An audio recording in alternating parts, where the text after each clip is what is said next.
ഏതവസരത്തിലും മധുരം ചേർക്കാനായിട്ട് അടപ്രഥമൻ. അതുകൊണ്ട് തന്നെ അട പായസം ഒരു പ്രഥമൻ തന്നെയാണ് കേട്ടോ. വെന്ത് തളർന്ന അരിയട അല്പം നറുനെയ്യിലൊന്ന് വഴറ്റിയെടുക്കണം. അതിന് ശേഷം നല്ല ശർക്കര ഉരുക്കിയെടുത്ത് ആ പാനിൽ വീണ്ടും നന്നായിട്ട് അട കുക്ക് ചെയ്തെടുക്കണം കേട്ടോ. ഈ വരട്ടിയിൽ അല്പം പഴം, ഞാൻ 2 പഴമാണ് കേട്ടോ നന്നായിട്ട് മിക്സിയിലടിച്ച് ചേർത്തിരിക്കുന്നത്.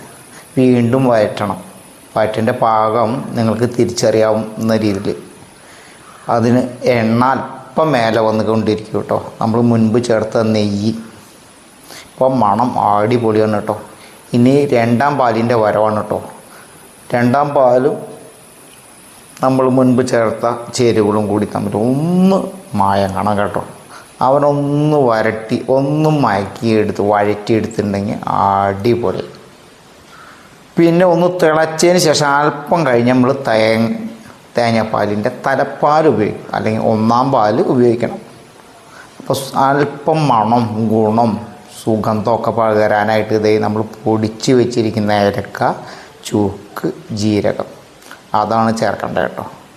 അപ്പോൾ തലപ്പാൽ ഒഴിച്ച് കഴിഞ്ഞിട്ടുണ്ടെങ്കിൽ പിന്നീട് അധികം ഒന്നും തിളപ്പിക്കേണ്ട കേട്ടോ. അടിപൊളി പായസം. വളരെ സിമ്പിളാണ് കേട്ടോ ഇത്തരത്തിൽ പായസം ഉണ്ടാക്കാൻ. നമ്മൾ റെഡിമെയ്ഡ് ഒന്നും വാങ്ങേണ്ട ആവശ്യമില്ല. തേങ്ങാപ്പാലും ഉണ്ടായ അടിപൊളി പായസം റെഡിയാണ് കേട്ടോ. അവസാനമാണ് നമ്മൾ ചേർക്കുന്നത് കേട്ടോ. ഒന്ന് ആ ചൂടിലൊന്ന് വയറ്റി കിട്ടും. അവസാനം നറുനെയ്യ് എടുത്ത് അതിൽ അണ്ടിപ്പരിപ്പൊന്ന് വറുത്തിടണം. ആ അണ്ടിപ്പരിപ്പും കൂടി ചേർത്ത് കഴിഞ്ഞാൽ നമ്മുടെ പായസം റെഡിയായി. തീർച്ചയായും നിങ്ങളെല്ലാവരും ഒന്ന് ഉണ്ടാക്കി നോക്കുക. നിങ്ങളുടെ അഭിപ്രായം പറയാം. അടിപൊളി അടപ്രഥമൻ ready. Enjoy the life. Thank you. സജീസ് ഫ്ലവർ ടൈം.